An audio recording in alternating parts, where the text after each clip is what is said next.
All right, scholars, welcome to the World History Quarter 2 Benchmark Prep.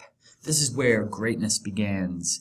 In these audio sessions, I'll be going over all of the key content that you need to know to be able to fill out this packet and most importantly, to do well on the Quarter 2 benchmark. I'll break these up into 6 separate sessions. I'm sure I'll have some errors and mistakes and stumbles in my voice, but I think you guys will hang in there and let me know if you have any questions or talk to your teachers after. So let's start with Unit 1.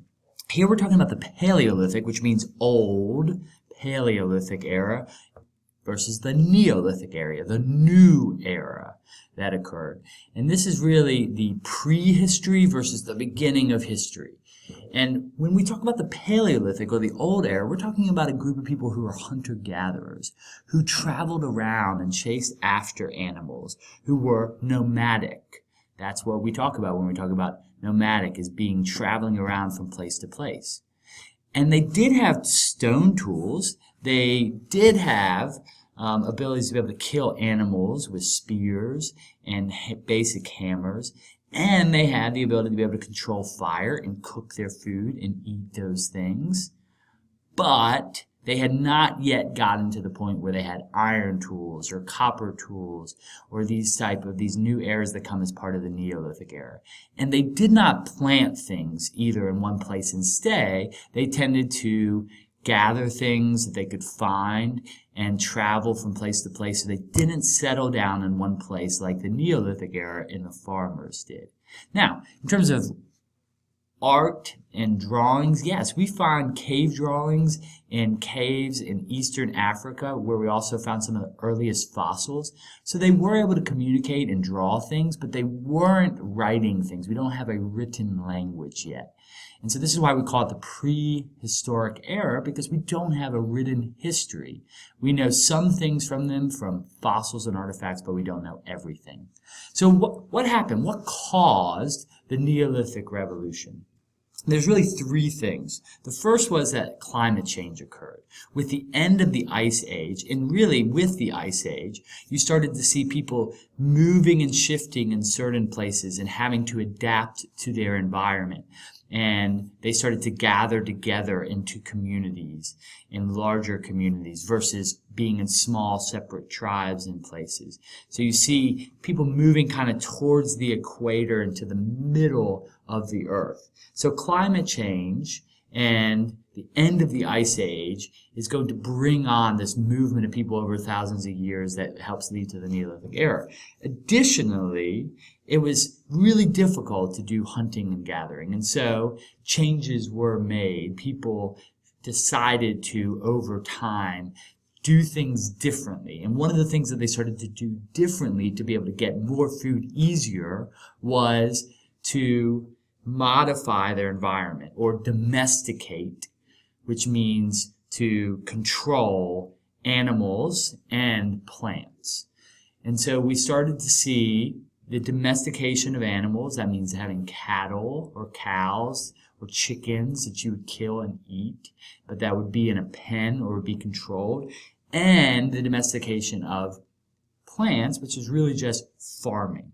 So these things, the climate change, human modifications to the environment or domestication of plants and animals, and difficulty of hunting and gathering were the 3 main causes of the Neolithic Revolution. What type of tools did these Neolithic people use? Well, they started to use more advanced tools. They used metal tools like copper and bronze and iron. This was known as metallurgy, or the creation of metal.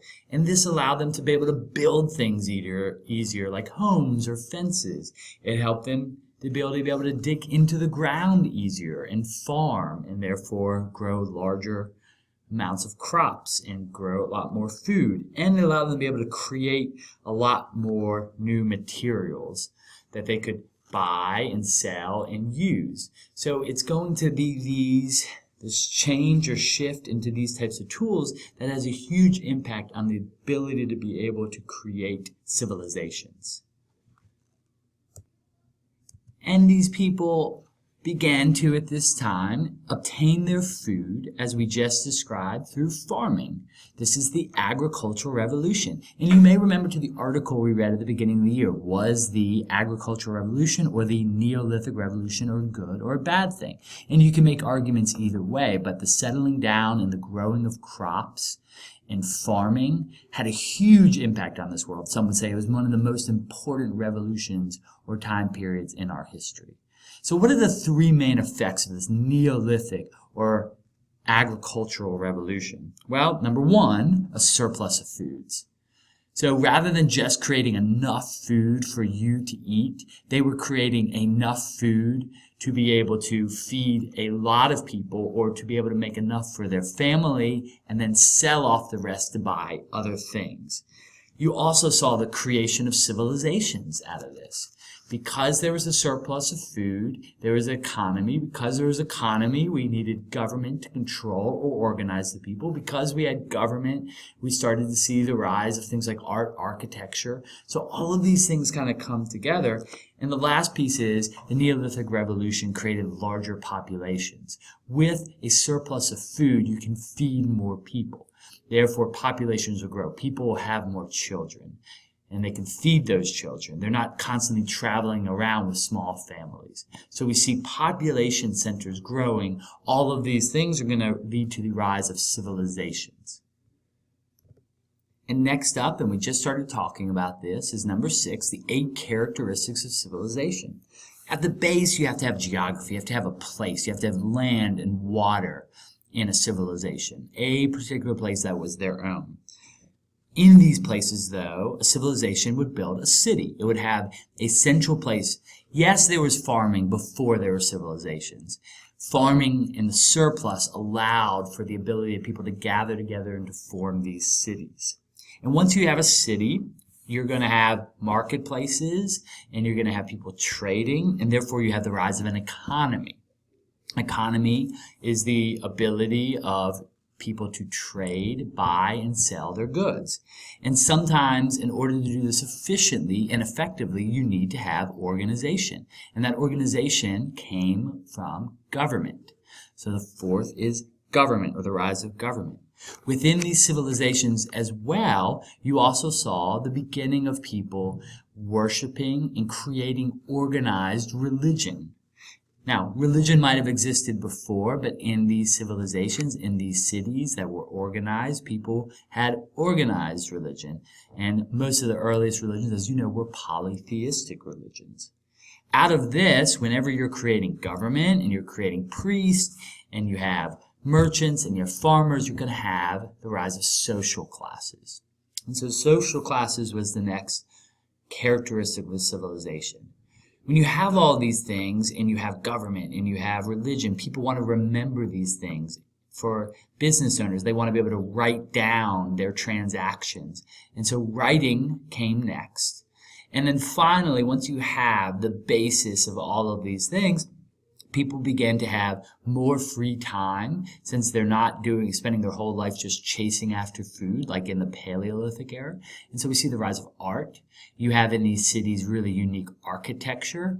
And in order to create their economy and make it better, each city and each civilization would also have new and different technology. Okay, so let's talk about putting dates in chronological order. And this has been a tough thing, I think, for a lot of scholars this year. Okay, and to help you with this, I'm just drawing a basic timeline here.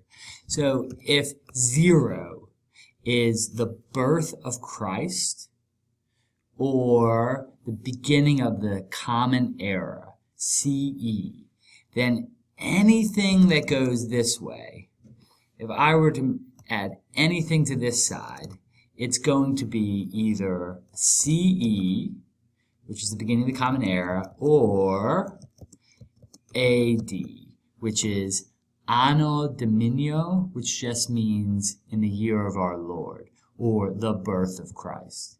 And anything in this direction, if we go back from this 0 that we just have, anything here is going to be before Christ or before the beginning of the Common Era. So this is what it ends up looking like. You have 0 is your center of time, and then you have anything after that CE and AD, and anything before that is BC or BCE. Now, just like when you use positive and negative numbers, as you move away from the timeline, the number gets bigger. So, the oldest date that you see in this timeline should be a BC date. This would be the first thing that occurred chronologically. And it should be the largest number in BC. So to give you a hint, just look through these numbers. The first number that you're going to put down, or the oldest, is 141 BC. Or it could be 141 BCE. They're the same thing. They mean the exact same thing. So this one is number 1. Then you work your way through all the BCs, and your number should decrease so that you have the biggest number, 141, and then your numbers in BC should be lower. Once you hit that 0 mark and you get to CE or AD, you should start moving forward in history. And so your number, the lowest number, the oldest, would be the lowest number. So we're in 2015 right now. Okay, so we want to find, and last year was 2014, and the number before that was 2013, and you can go all the way back to 0. So the last number, to give you a hint, that you're going to put here is 40 CE. So knowing that, let's see if you can fill out this timeline on your own. All right, that's everything for Unit 1, Page 1. Ask your teachers if you have other questions. You should be able to fill out this entire thing on your own. And go back and pause and really listen to things if you're struggling with. Okay, see you guys.